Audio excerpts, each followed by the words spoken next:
Welcome to episode 12 of the SaaS Report.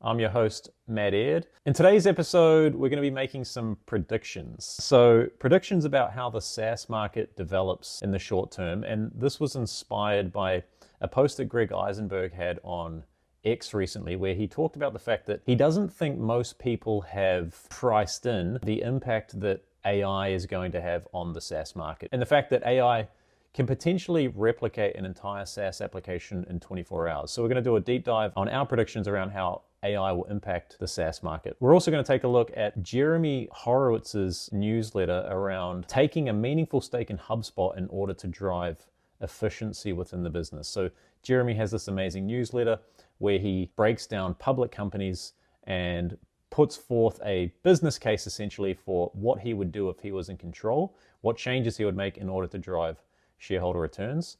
And I don't entirely agree with Jeremy's propositions for HubSpot, but I think he raises some interesting things that we need to consider for the SaaS landscape more generally. Right, so we'll get into those two things, but first, let's look at the news.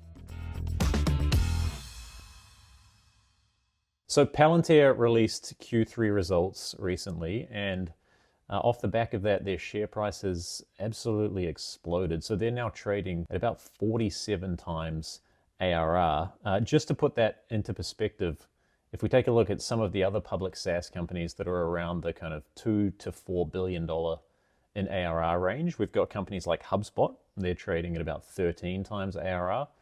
Atlassian, they're trading at 13 times. Viva is trading at 14 times. And then we've got Okta and DocuSign, who are both trading at less than 6 times ARR. So the fact that Palantir is getting a 47x multiple on ARR is insane.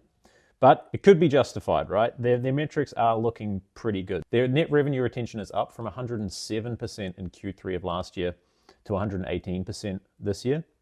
CAC payback is down from 28 months in Q3 last year to 15.6 months. Magic number is up from 0.54 to 0.96. And they had net income of 150 million in the quarter, and get this, free cash flow of 415 million for Q3, right? So growing ARR at 30%, best in class go-to-market efficiency, massively cash flow positive, generating net income as well. They are kind of ticking all of the boxes at the moment.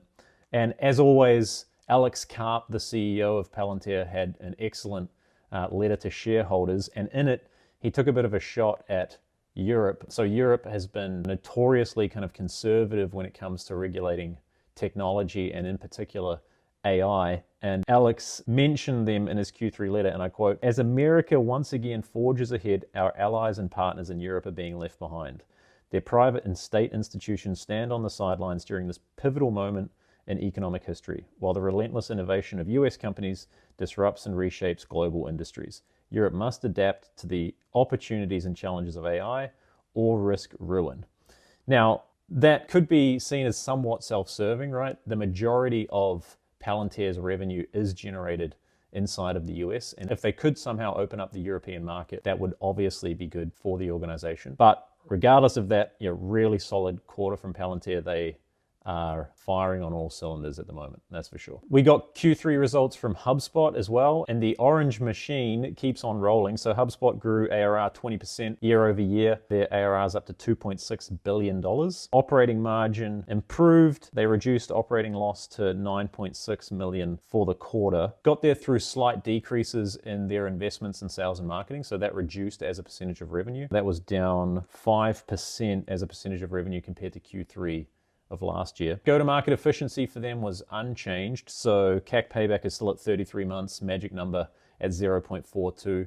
Those are the same numbers that they achieved in Q3 last year. Still really strong free cash flow, so 160 million in free cash flow for the quarter, or about a 24% free cash flow margin. That's up from 16% in Q3 of last year. So okay numbers, right? I think the one thing that would be concerning, or will start to become concerning for HubSpot shareholders, is the fact that this ARR growth rate of theirs continues to decline quarter after quarter. As we can see in this chart here, right, we're now up to 14 consecutive quarters of slowing ARR growth. Now, as a company scales, right, we expect ARR growth rates to slow, but probably not as consistently and as drastically as we're seeing here, right? Especially for a company that's still kind of sub 3 billion in ARR. Now, HubSpot's answer to this is that, they're kind of blaming the macroeconomic conditions, right? The CFO in the earnings call said that, we continue to operate in a value-conscious buying environment, consistent with what we've seen throughout 2024. Our Q4 guidance assumes that this will persist through the end of the year. So blaming it more so on kind of what's happening externally rather than internally. But if we look at other companies at a similar run rate, right, they don't seem to be having the same problems, right? Palantir, right, they grew at 30%, as we just saw. Klaviyo, Monday, CrowdStrike, right, all grew more than 30% in Q2. And their guidance, or HubSpot's guidance for Q4, is to generate just 15% ARR growth year over year. So they're going to have to find a way to reignite growth, or that ARR multiple of theirs is going to slip, right? We can see that as growth rate declines, ARR multiples decline. All we have to do is look at companies like Okta and DocuSign, and you get into kind of, the mid 5, 6, 7 times ARR multiples once that growth rate declines and stays low. We also got Q3 results for Datadog. So Datadog added 570 million in ARR over the last 12 months, 179 million over just the last 90 days. That gave them ARR growth of 26% year over year. The go-to-market efficiency for these guys remains best in class. They had CAC payback of 15.7 months. That was up slightly from 14.3 months in Q3 of last year. Magic number of 0.96, down slightly again from 1.03, but still really strong numbers if we compare those to their peers. What we also get from Datadog that we don't get from a lot of their peer companies is actually positive earnings, right? So they had 20 million in operating income and 52 million in net income for the quarter, with $204 million in free cash flow as well. All right, so they're hitting a 30% free cash flow margin for the quarter, which is incredible. NRR remains strong as well, so that's north of 110%. Gross revenue retention, they report as being in kind of the mid to high 90%. So you've got to assume that's kind of like 95% plus. And they're also very much a multi-product company at this point. So Jason Lemkin of SaaStr talks about this a lot, is that one of the key factors for SaaS companies being able to maintain growth rates over time is being able to generate multiple products, or being able to have multiple products in the market that generate high levels of revenue growth. And Datadog now has 15 separate products that generate in excess of $10 million in ARR. And they reported that as of the end of Q3, 83% of their customers are using 2 or more products, 49% of customers were using 4 or more products, and then 12% of their customer base is using 8 or more products, right? So doing a really good job there of continuing to build out the product suite and cross-selling those products to the existing customer base. So a really solid quarter for Datadog. They're trading just under 16 times ARR right now. We got Q3 results for AppLovin in this last week as well. Now, AppLovin is probably a lesser known company. So they're a games developer and a SaaS company, right? So they've kind of got 3 revenue lines. One of them is that they provide a subscription software product to other game developers, and that allows them to kind of like service ads within their games to be able to generate revenue. And then they also own a suite of their own games as well, which they generate kind of ad revenue from within the business. And so the growth engine for these guys at the moment is the subscription business, right? So that grew 65% year over year, which is incredible. So they did $500 million in Q3 of last year, subscription revenue. That was up to $835 million in Q3 of this year. In-app revenue, though, is flat year over year. So that was $247 million for in-app purchases last year. That came in at $246 million in Q3 of this year. And then in-app advertising was $112 million last year, $116 million in Q3 of this year. One interesting metric that they did release is that on the apps that they are the publisher of, or that they own, they've got about 1.6 million monthly active players. These are largely kind of like free games, and those players are spending an average of $52 a month inside those apps, right? Which is incredible monetization off the back of a free product, essentially. And they're also generating that revenue extremely efficiently, right? So they have 44% operating margins. They had $534 million in operating income for Q3 with $460 million in free cash flow. So share price for AppLovin has exploded over the last 12 months. It's gone from $41 up to $290 per share. So the valuation is probably out over the skis a little bit at this point, but still a phenomenal Q3 for AppLovin. So Greg Eisenberg posted this tweet this week. So in the tweet, it reads, "I don't think we've fully priced in what it means that a SaaS can be copied in 24 hours with AI and what that's going to do to the $500 billion SaaS market." And then he gives his prediction for how it's going to play out, right? So new SaaS software pops up left and right at lower prices and creator-led. SMBs start to abandon their traditional SaaS providers, choosing between AI clones at 1/10 the price or creator-led brands they trust. Enterprise stays with the current vendors. They're buying stability, not features, but even they demand 50% discounts when there are 100 competitors in the market. So 10,000 new AI-first companies split $100 billion in SMB revenue. Top SaaS companies keep enterprise, but at lower margins. Everybody pays less. Market gets repriced, and total addressable market expands. And then he says that the winners become kind of the indie hackers, the bootstrap founders, and then the incumbents who move fast and break things. Losers become complacent incumbent SaaS companies. The great SaaS repricing is coming. So the argument from Greg here is that in a kind of AI mature world, feature parity will be very easy to come by, right? Which is that you could take a company like Salesforce, for example. Salesforce is a product that's been developed over decades, and so they've got a bunch of functionality inside the application that would take years of development time in order to reproduce.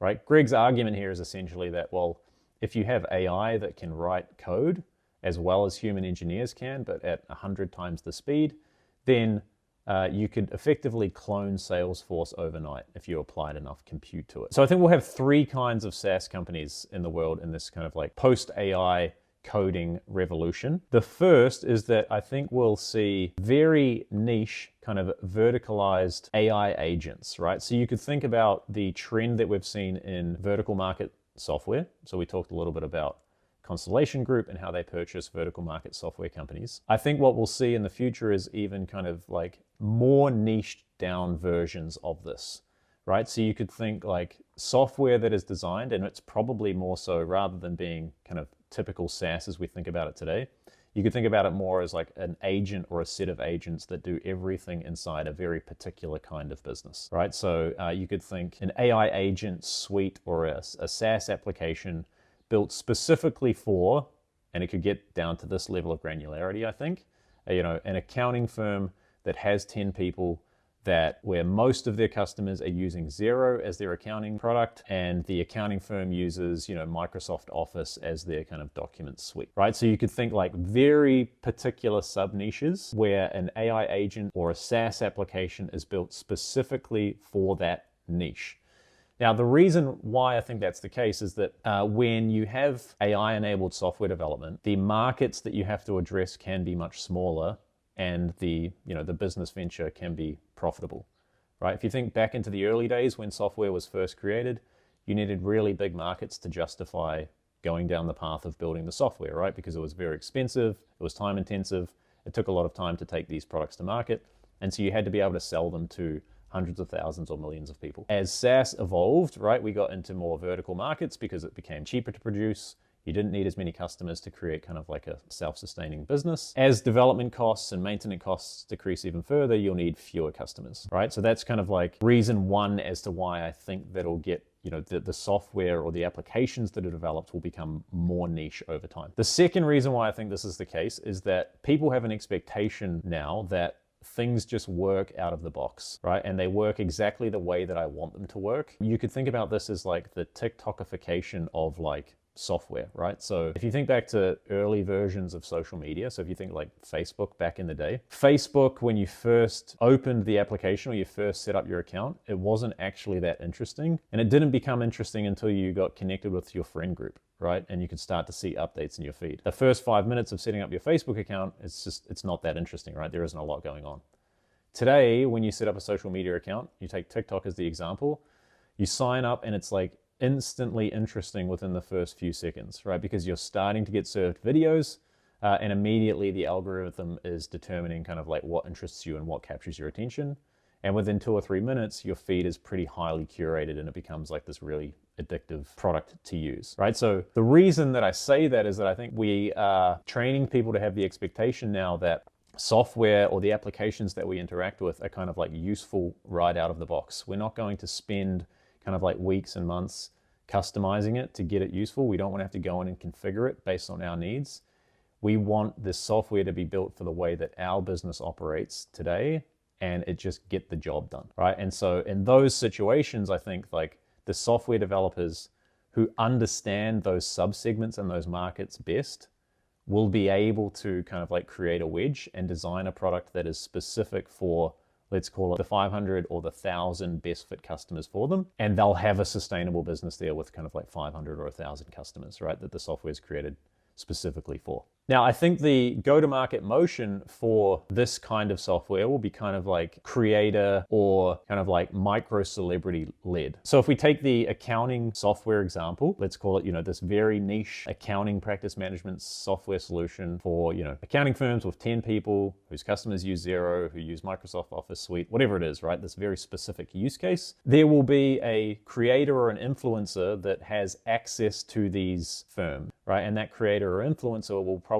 play a pivotal role in the distribution of the software to those people, right? So you can kind of think of this as like the creator-led or the kind of like micro-celebrity-led go-to-market motion within these like sub-verticals. Now, for that reason, I think that these organizations will be able to charge a premium because there's kind of a trusted brand association with that person. So this is kind of in line with one of the points that Greg makes, which is, new SaaS software pops up left and right at lower prices and creator-led. So yeah, I think I agree with that point, right? It's like if you're creating these very niche, very specific, call it vertical market software or vertical market AI agents, I think the distribution play there is probably like creator-led, and then you go in and you dominate that kind of like sub-niche and you take ownership of that. And the way that you're able to do that is because you understand that sub-niche better than anyone else. But maybe different to Greg here, I think that those companies will actually be able to charge a premium to what we call kind of like the generic SaaS applications, which I'll talk about next. The second class of winners that I think arise in this like post-AI world is this class of SaaS that I would call the generics, right? And so the generics are kind of cheap, widely adopted SMB software that is, horizontal in nature. So think like CRM, HR management, accounting, or ERP. So these companies will be much lower margins than SaaS companies that we see today. And the reason for that is that their pricing power will be kind of like non-existent. These will be mass market businesses that have far more customers than SaaS companies today. And they'll operate in markets where it really is kind of like winner takes most. And I think that the moat that they'll create for themselves is essentially a pricing moat or advantage, right? And so the generics is going to be won by companies that figure out how to generate high rates of growth with very little sales and marketing investment. Now, this ties back a little bit into the topic that we covered last week, which was that the paper by Winning by Design, right? Where they talked about the fact that the companies that unlock this kind of AI-led growth model will be able to create an unassailable advantage in the markets that they operate in, right? And I kind of think that that's true, right? Because if you can figure out how to grow at, 30, 40, 50, 60, 100% per year, while spending, let's call it 5 to 10% of revenues on sales and marketing, as opposed to 40 to 60% of revenue on sales and marketing, you're going to capture market share in a way that doesn't allow competitors to get a look in, right? Because if you've got a full-featured SaaS solution that solves the customer's problems in a generic way, and you've already captured the market share, and you're charging, 1/10 the price of what a SaaS company charges today, I think that those solutions are going to be very sticky from a generic sense, right? I think you may see some loss or some churn into those, specialist vertical market or niche software products that we talked about before. But for the cost-conscious buyer, these generic solutions, there's going to be one or two winners in each category. And they're going to be able to maintain that position, I think, through pricing power. Because there is a world in which, HubSpot, instead of costing, $1,000 a month, costs, $100 a month to deploy. And in that situation, I just think it's very difficult, if HubSpot can get to that point, it's very difficult for a competitor to come in and justify trying to take market share when the upside is that, right? So it really will be, I think, a winner-take-most market. They'll consolidate their advantage at the top, and their pricing power will allow them to stay there. And then the third category of SaaS that I think we'll see is another one that Greg mentions, which is kind of the enterprise solutions, right? And so you could think of these as mostly just like platforms that are configured by internal IT teams or even the business users. So I think the winners here will be companies like Salesforce and like ServiceNow, right? Companies that allow internal teams to be able to create their own AI agents to solve the specific challenges unique to their business, but do it in a way that provides all of the kind of like security and controls that you might want, right? So rather than these companies having to figure out how to develop this stuff internally, they buy one of these enterprise grade kind of like AI agent SaaS applications, which then allows them to develop their own requirements internally, right? And so I think that, yeah, there will still be a place for this enterprise grade SaaS. It'll only be used by the top end of town. But again, this is probably going to be like a winner take all, winner take most market. So if you've got any thoughts on that, give me a feedback, right? This was off the cuff to a certain extent. I'm happy to be challenged on any of the predictions here. Let me know how you think the SaaS market plays out over the next 5 to 10 years. If you don't read Jeremy Horowitz's newsletter, Let's Buy a Biz, you should start reading it, right? Every week he comes out with a proposed plan on taking control of a public company to drive shareholder value. And this week he did it on HubSpot, right? Normally he goes after kind of retail companies, consumer goods companies, e-commerce companies. This week he ventured into the land of SaaS, and so I wanted to give my perspective on his take. So Jeremy proposes that HubSpot is a bloated, out of control SaaS company that needs to kind of get its books in order. And there are 3 reasons for this. The first is that HubSpot doesn't pass the basic test for a SaaS company, which is the Rule of 40. Right now, as we all know, Rule of 40 is a metric that helps to assess the trade-off that a company is making between kind of like growth rate and free cash flow or profitability. Now, Jeremy, when he analyzes HubSpot's Rule of 40, he comes up with a score of 18, right? And the way that he gets there is by taking the SaaS Academy's definition of the Rule of 40. So the SaaS Academy uses an EBITDA margin plus growth rate formula in order to get Rule of 40. Now, unfortunately for Jeremy, right, that's just the wrong definition of the Rule of 40, right? Under that definition, HubSpot comes out with a score of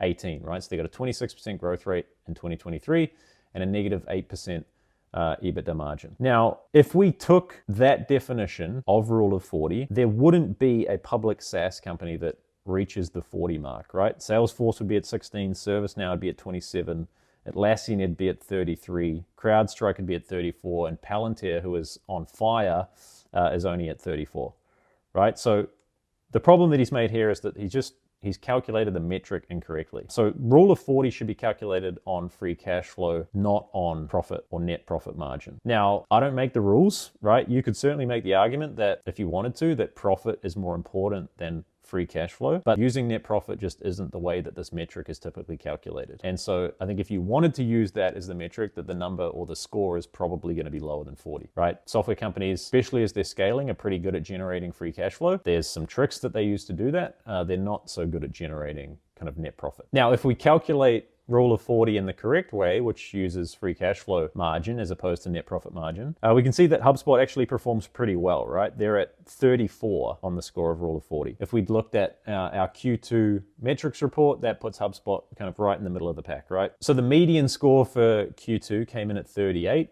And if we look at some comparables for them across Q2, right, we can see they're sitting in the middle of the pack there. So right around ServiceNow, is at 35, PagerDuty's at 36, Snowflake's at 36, DocuSign at 34. So they're kind of right in the mix, right? Not too far off the mark. So my counterpoint here to Jeremy would be that the first error you've made here is just that like you just calculated the metric incorrectly, which maybe isn't your fault, right? You got it from SaaS Academy. I don't know where they've got that from, but yeah, in terms of how HubSpot's performing against other kind of public SaaS companies, they're not performing too badly, right? So I don't think that's cause for alarm for, HubSpot shareholders, is the fact that their Rule of 40 is at 34 when the median for public SaaS companies is around about 38. The second point that Jeremy raises is that the sales and marketing spend for HubSpot is just too high. So in 2023, HubSpot spent about 49% of revenue on sales and marketing. As we just saw earlier today, that spend is down to about 46% of revenue in Q3 of this year. Now, in the article, he points to comparable company, or what he thinks is comparable, as Shopify, right? So he says that Shopify is about the same run rate as HubSpot, but they're only spending 17% of revenue on sales and marketing. So I don't think Shopify is the best comparison, right? They're operating at 51% gross margins. HubSpot's operating at about 80% gross margins, which means that they have more cash available to be able to invest in growth and invest in R&D. And the reason for that is that a lot of Shopify's revenue comes from payment processing, right? Which is just a lower margin revenue item.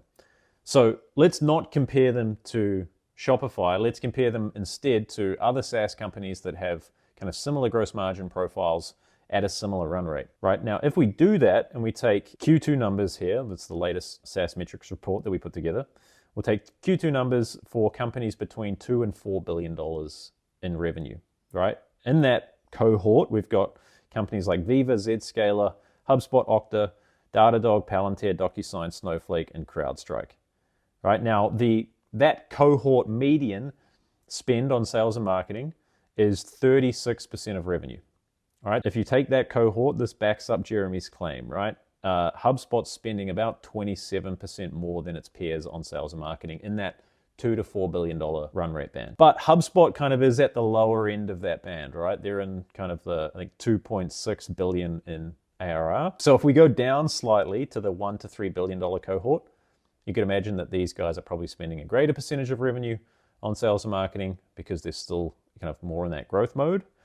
If we do that, then the cohort changes a little bit. Now we include Smartsheet, Box, Procore, ZoomInfo, UiPath, Cloudflare, and MongoDB. In this group, the median spend on sales and marketing is 41.5%, right? So yes, they're still on the high side, right? But probably not as much as Jeremy would have you believe. I don't think there's as much fat here to cut as Jeremy does, right? Like there's not a world in which HubSpot's able to maintain growth rates spending 17% of sales and marketing like Shopify does. Yes, I think their spending is a little bit high.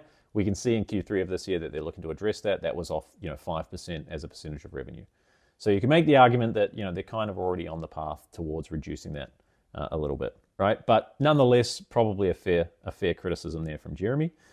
Now, point number 3 that he makes is that they need a secondary revenue stream. So he points to the fact that if we look at some other public companies, right, Shopify makes 2.8 times more revenue on payment processing than subscription revenue. Amazon makes 0.9 times more revenue on B2B offerings compared to their B2C offerings. And Affirm makes 1.8 times more revenue on interest-related products than their core payment offering, right? So he's making the argument here that, hey, like HubSpot's kind of like a one-trick pony. They need to figure out how they generate other forms of revenue from their customer base. I would argue, however, that HubSpot already is kind of a multi-product company, right? So they've got their core hubs are kind of like sales, marketing, and service or customer success. Those are pretty distinct products, right? You've in kind of mid-sized organizations, you've probably got an individual manager who is the owner of each one of those separate budgets. And so HubSpot will be doing work where, let's say they sell CRM in, they'll be wanting to then go and cross-sell marketing, the marketing hub. They'll be wanting to go and then speak to the head of customer success to sell them the support hub, right? The idea is here that, all customer communications is unified inside the HubSpot platform. On top of that, they also purchased Clearbit last year, which gives them a kind of contact data revenue line item. So that's kind of going further up the stack, right? So an data enrichment piece. And then they've just, in October of this year, announced that they're going to be purchasing Cacheflow, which is a CPQ and billing platform, right? So enable their customers to, let's say if you think about the end-to-end journey, it's like find prospects, contact information that you want to sell to and market to, go and market to them. They end up in, the marketing automation. They end up in the CRM. They close and become a customer. Then they end up in the support. Sorry, they want to buy, so they use the CPQ and billing platform to bill them. and then they end up in the support module, right? So you could make the argument that HubSpot kind of has that multi-product offering already. But I think this is, for Jeremy, it's probably just more of a misunderstanding of the product suite than a fair criticism from him. It's probably just a misunderstanding around what they've got. So Jeremy concludes his article by leaving us with his final thought, right? And that is supporting the prosumer lower SMB segment worth it? This has been the greatest philosophical debate in SaaS over the last decade, and we're starting to see it's not. ZERP era loose VC funding made us all temporarily believe this business model works. HubSpot was always the shining light of the prosumer all in on SMB SaaS movement. Whenever someone wants to raise money for the next great SMB idea, they always pointed to HubSpot to say that it worked. They were the ones that made it the whole way by focusing on the segment, unlike everyone else who eventually pivoted upmarket into enterprise. Now he's right? HubSpot are pretty dogmatic on the fact that they're not moving to enterprise, right? They want to be the company for the SMB and the faster growing smaller businesses, right? They are very clear about that as being their strategy. He's saying that the market has been convinced that this is going to work, but the numbers show that it's not possible, right? My final thought here is a little bit different, right? He's making the argument that HubSpot isn't in a position to really generate net profits ever, right? He also, in the newsletter, you should go and read it when you get a chance, he points to the fact that they use a lot of stock-based compensation, right? Which impacts free cash flow rates. They haven't generated net profit yet.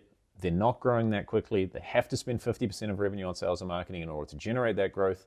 He's saying that this business is never actually going to generate meaningful return for shareholders if you play it out over time. My view is that HubSpot isn't actually that different from the dozens of other public SaaS companies that we have, whether they're servicing kind of the SMB or the mid-market or the enterprise, right? We could actually look at Jeremy's teardown here, or at least the kind of the first 2 points anyway, is not an indictment on HubSpot, but on large SaaS companies generally, right? And the argument here is that, SaaS companies don't have a track record of generating actual profits, right? The reason for this is that they need to spend so much money on sales and marketing in order to retain customers. The way that we can look at this is that the narrative around SaaS is that it's a great business model, right? It's one of the best business models ever invented. But if we go and look at the most successful SaaS company ever, a pure play SaaS company, right? We look at Salesforce. Salesforce is truly at scale. They're at $36 billion in ARR. Salesforce only generate 15% net margins, right? 15% net profit margins for Salesforce at $36 billion in revenue. If we compare that to kind of the winners in the other categories, it's not even close, right? Coca-Cola, who sells